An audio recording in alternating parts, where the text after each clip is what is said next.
दोस्तों, ये वीडियो उन आधिकारिक जानकारियों और प्रारंभिक रिपोर्ट्स पर आधारित है जो सीमा सुरक्षा एजेंसियों और स्थानीय प्रशासन से सामने आई हैं।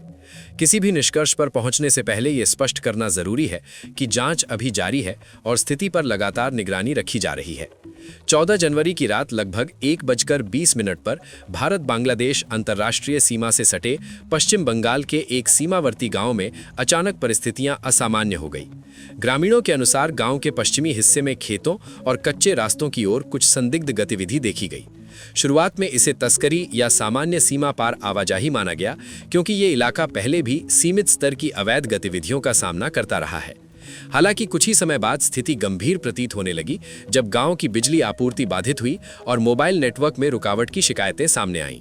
प्रत्यक्षदर्शियों के अनुसार कुछ घरों के दरवाजों पर जबरन दस्तक दी गई और बहुत कम समय में कुछ लोगों को अपने साथ ले जाया गया।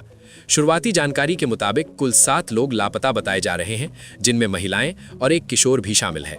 ग्रामीणों ने विरोध करने का प्रयास किया, लेकिन कथित तौर पर हथियार होने की आशंका के कारण वे पीछे हटने को मजबूर हुए। पूरी घटना 25 से 30 मिनट के भीतर घटित हुई और उसके बाद संदिग्ध लोग उसी दिशा में लौटते हुए देखे गए, जिससे ये अनुमान लगाया गया कि वे सीमा क्षेत्र की ओर वापस गए होंगे। हालांकि इस बिंदु पर किसी भी प्रकार की आधिकारिक पुष्टि नहीं की गई है।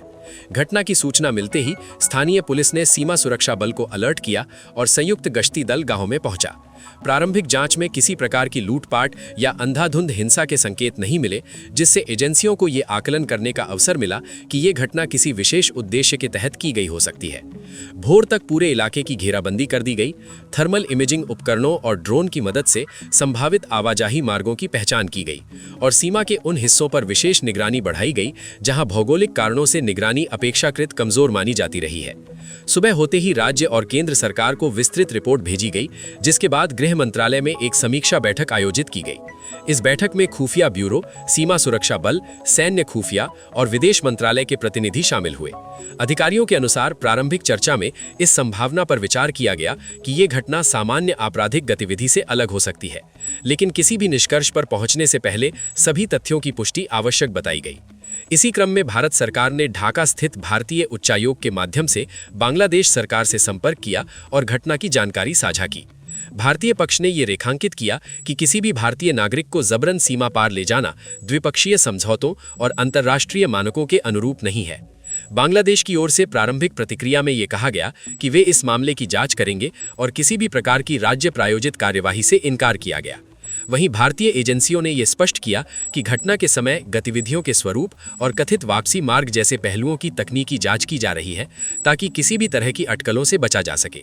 इस बीच प्रभावित गांव में अतिरिक्त सुरक्षा बलों की तैनाती की गई, ग्रामीणों से विस्तृत पूछताछ की गई और लापता लोगों के परिजनों को प्रशासनिक सहायता उपलब्ध कराई गई।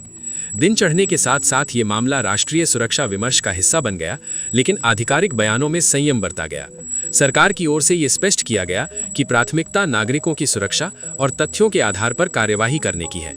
सूत्रों के अनुसार भारत ने ये संकेत दिया है कि यदि तय समय सीमा में ठोस प्रगति नहीं होती तो कूटनीतिक और प्रशासनिक विकल्पों पर विचार किया जा सकता है। हालांकि किसी भी प्रकार की सैन्य या प्रत्यक्ष कार्यवाही को अंतिम विकल्प के रूप में ही देखा जा रहा है। इसके बाद 15 जनवरी की सुबह गृह मंत्रालय ने सीमावर्ती राज्यों को सतर्कता बढ़ाने के निर्देश जारी किए। जनशक्ति बढ़ाई गई, नाइट विजन और थर्मल कैमरों की तैनाती तेज की गई और उन क्षेत्रों की पुनः मैपिंग शुरू की गई जहां प्राकृतिक या तकनीकी कारणों से निगरानी कमजोर मानी जाती रही है। खुफिया एजेंसियों ने लापता नागरिकों की प्राथमिक प्रोफाइल तैयार की और ये आकलन किया जा रहा है कि क्या ये घटना किसी संगठित नेटवर्क से जुड़ी हो सकती है या नहीं। हालांकि इस संबंध में अभी कोई आधिकारिक निष्कर्ष सार्वजनिक नहीं किया गया है। नई दिल्ली में राष्ट्रीय सुरक्षा स्तर पर हुई बैठकों में इस बात पर सहमति बनी कि किसी भी जल्दबाजी से बचते हुए संतुलित प्रतिक्रिया दी जाए। विदेश मंत्रालय ने ढाका में भारतीय उच्चायोग को निर्देश दिए कि वो इस मुद्दे को द्विपक्षीय विश्वास और सीमा सुरक्षा के संदर्भ में उठाए। भारत ने यह भी स्पष्ट किया कि वो संयुक्त जांच तंत्र के लिए तैयार है, बशर्ते नागरिकों की सुरक्षा और शीघ्र वापसी को प्राथमिकता दी जाए। बांग्लादेश की ओर से संकेत मिले हैं कि वहां की एजेंसियां भी अपने स्तर पर जांच कर रही हैं, लेकिन भारतीय पक्ष ने ठोस परिणामों की आवश्यकता पर जोर दिया है। राष्ट्रीय स्तर पर मीडिया को सीमित और तथ्यात्मक जानकारी साझा की गई ताकि अफवाहों से बचा जा सके। समानांतर रूप से सुरक्षा एजेंसियों ने संभावित आकस्मिक योजनाओं की समीक्षा की। हालांकि आधिकारिक तौर पर यह दोहराया गया कि किसी भी तरह की कठोर कार्यवाही अंतिम विकल्प होगी। रणनीतिक विश्लेषकों का मानना है कि भारत इस घटनाक्रम को एक व्यापक संदर्भ में देख रहा है, जिसमें सीमा प्रबंधन, खुफिया समन्वय और भविष्य की चुनौतियों को ध्यान में रखा जा रहा है। कुल मिलाकर सरकार का रुख स्पष्ट है कि ये मामला भावनात्मक प्रतिक्रिया का नहीं, बल्कि संयम, संवाद और सुरक्षा के संतुलन का है। आने वाले दिनों में जांच की प्रगति के आधार पर आगे की रणनीति तय की जाएगी। दर्शकों से अपील है कि वो केवल आधिकारिक और व्याख्यायित सूचनाओं पर ही भरोसा करें। दोस्तों, इस पूरे घटनाक्रम को केवल एक सीमावर्ती सुरक्षा घटना के तौर पर देखना शायद पर्याप्त नहीं होगा। राजनीतिक और रणनीतिक स्तर पर इसके कई ऐसे पहलू हैं जिन पर अब गंभीर मंथन शुरू हो चुका है। भारत और बांग्लादेश के रिश्ते लंबे समय से सहयोग, विश्वास और साझा सुरक्षा हितों पर आधारित रहे हैं। ऐसे में इस तरह की किसी भी घटना को नई दिल्ली केवल कानून व्यवस्था की समस्या के रूप में नहीं, बल्कि द्विपक्षीय भरोसे की कसौटी के रूप में भी देख रही है। यही वजह है कि भारत की प्रतिक्रिया में संतुलन और संयम साफ दिखाई देता है।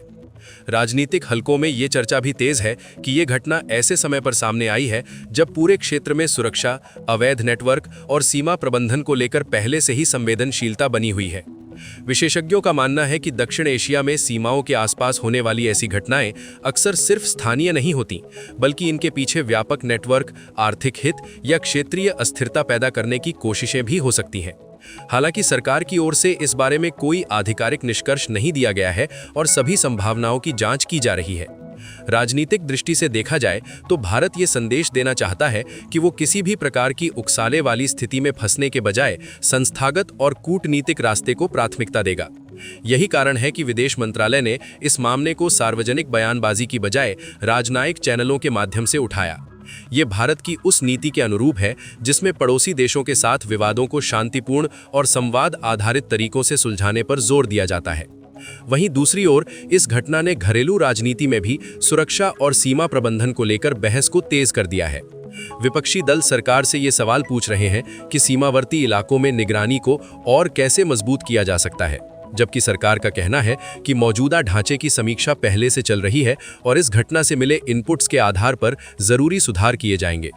गृह मंत्रालय के स्तर पर यह चर्चा भी सामने आई है कि भविष्य में स्थानीय प्रशासन, सीमा सुरक्षा बल और खुफिया एजेंसियों के बीच रियल टाइम समन्वय को और प्रभावी बनाया जाए। रणनीतिक विश्लेषकों का यह भी मानना है कि भारत इस पूरे घटनाक्रम को क्षेत्रीय अस्थिरता के बड़े फ्रेम में देख रहा है। बांग्लादेश के साथ सहयोग भारत के लिए सिर्फ द्विपक्षीय मुद्दा नहीं, बल्कि पूर्वी सीमा की समग्र सुरक्षा से जुड़ा विषय है। ऐसे में भारत ये सुनिश्चित करना चाहता है कि किसी एक घटना के कारण रिश्तों में तनाव ना आए, लेकिन साथ ही ये भी साफ रहे कि नागरिकों की सुरक्षा पर कोई समझौता नहीं होगा। राजनीतिक स्तर पर यह भी देखा जा रहा है कि आने वाले दिनों में इस मामले पर संसद में चर्चा हो सकती है, जहां सरकार अपनी स्थिति और उठाए गए कदमों का ब्यौरा दे सकती है।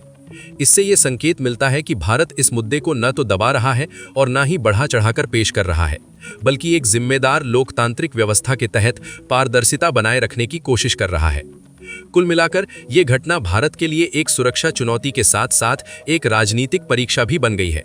परीक्षा इस बात की कि कैसे एक ओर सीमाओं की सुरक्षा मजबूत की जाए तो दूसरी ओर पड़ोसी देश के साथ रिश्तों में संतुलन भी बना रहे।